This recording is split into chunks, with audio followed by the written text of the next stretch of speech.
Hey guys! Nandito tayo ngayon sa isang beach resort guys dito sa Medellin. It's called Aileen Beach Resort. So alam nyo ba guys na isa ang northern part ng Cebu sa mga may magagandang beaches. Kasama na nga doon yung Bantayan Island. And then yung stretch ng Tabuelan, San Remigio, Medellin, tsaka Daan Bantayan. May mga magagandang beaches dito guys. So andito tayo ngayon guys sa Aileen Beach Resort to enjoy the beach. So samahan nyo kami guys.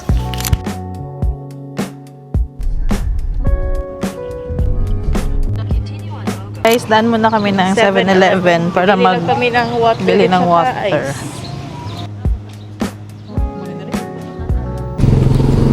Guys, may water na. Let's go.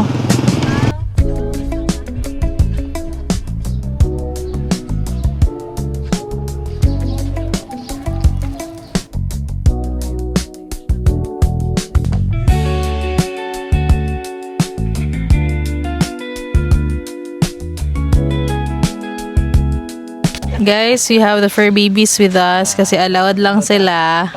And we paid, pila to yam? 1.5 no? For the cottage. So ito na yun siya guys, yung cottage. Malaki naman siya. Tapos may fan.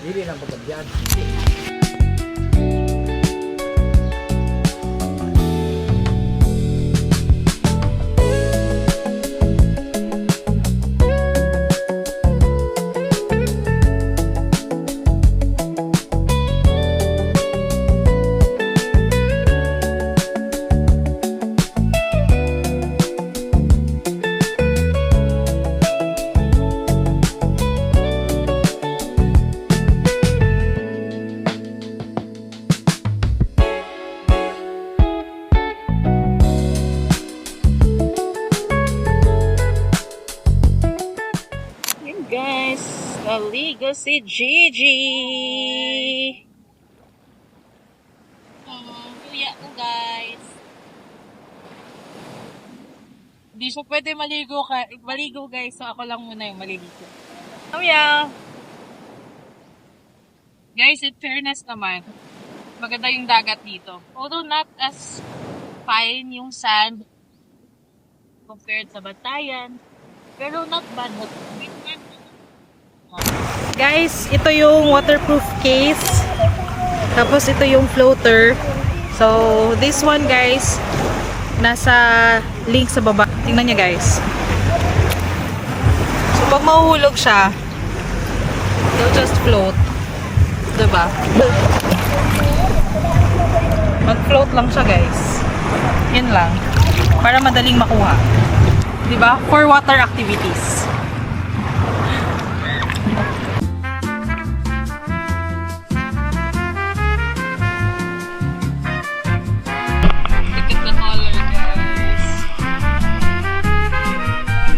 Tapos guys, malapit lang pala to sa Kawit Port. You know, papuntang Bantayan na yan guys. So, kanina may nakita kami mga kinakarga na series. Direct to Bantayan. Dalawa yung port dito guys. Isa is yung Hagnaya Port. Tapos ito, Kawit Port. Papuntang Bantayan Island. Ito yung baon guys. Pork.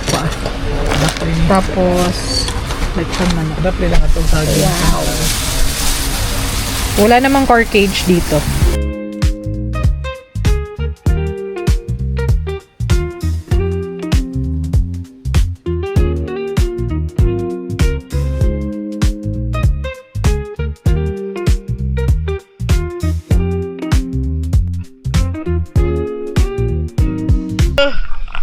What are the babies doing? Sige, guys, try natin sa dagat si Coffee. Kasi itong dalawa, ayaw na ayaw nila yan. Ayaw na ayaw nila maano sa water. Try natin si Coffee. Come, come, come. Go. Let's go. Let's go.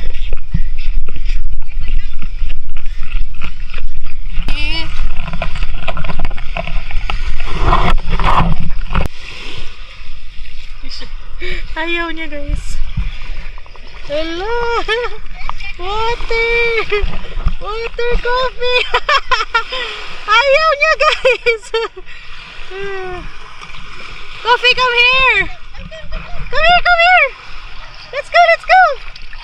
Come here! Takot siya. So guys, tapos na nga akong maligo. Yung CR nila is okay naman. Medyo naliliitan lang ako. Then, dito is walang corkage, no?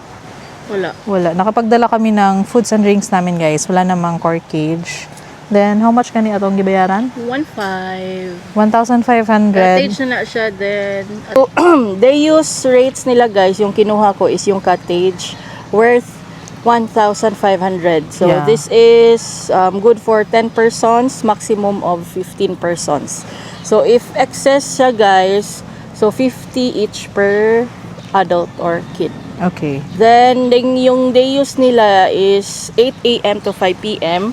So just in case na ma-extend kayo, 100 pesos per hour. Yeah. Then pwede kayo magdala ng foods and drinks. Yeah. Sa day use, meron pa siyang table and chairs.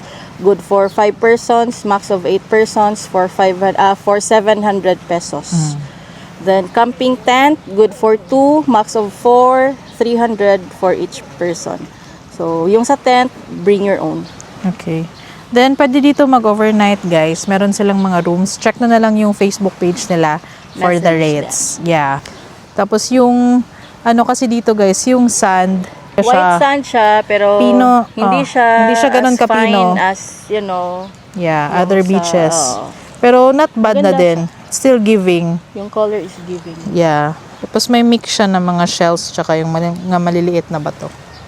Pero not bad, Malapit siya ha? dito sa port. Ang ganda ng Papuntang color, guys, oh. Bantayan Island. Yeah, ito yung Kawit Port, guys. Yes. So, pwede tayong pumunta ng Bantayan Island. Then again, guys, allowed yung fur babies dito, guys, for day use. Kaya nadala namin yung 3 pango namin. Yes, yes. Kaso Where's ayaw the nilang, babies? kaso ayaw nilang maligo. Where's the babies? There's the babies. Where's the baby lover? Bored na. Dinala namin sila sa dagat kanina, guys. Ayaw pero nila. takot silang maligo. As always. This 360, 360, 360, 360, 360. Wow.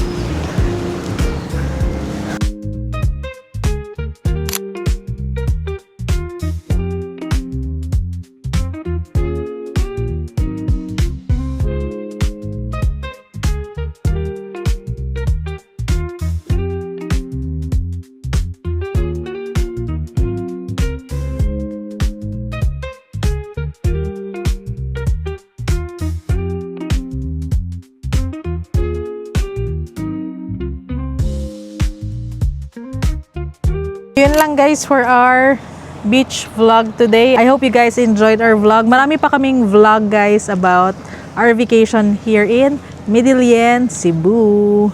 Bye from me and MM and the fur babies.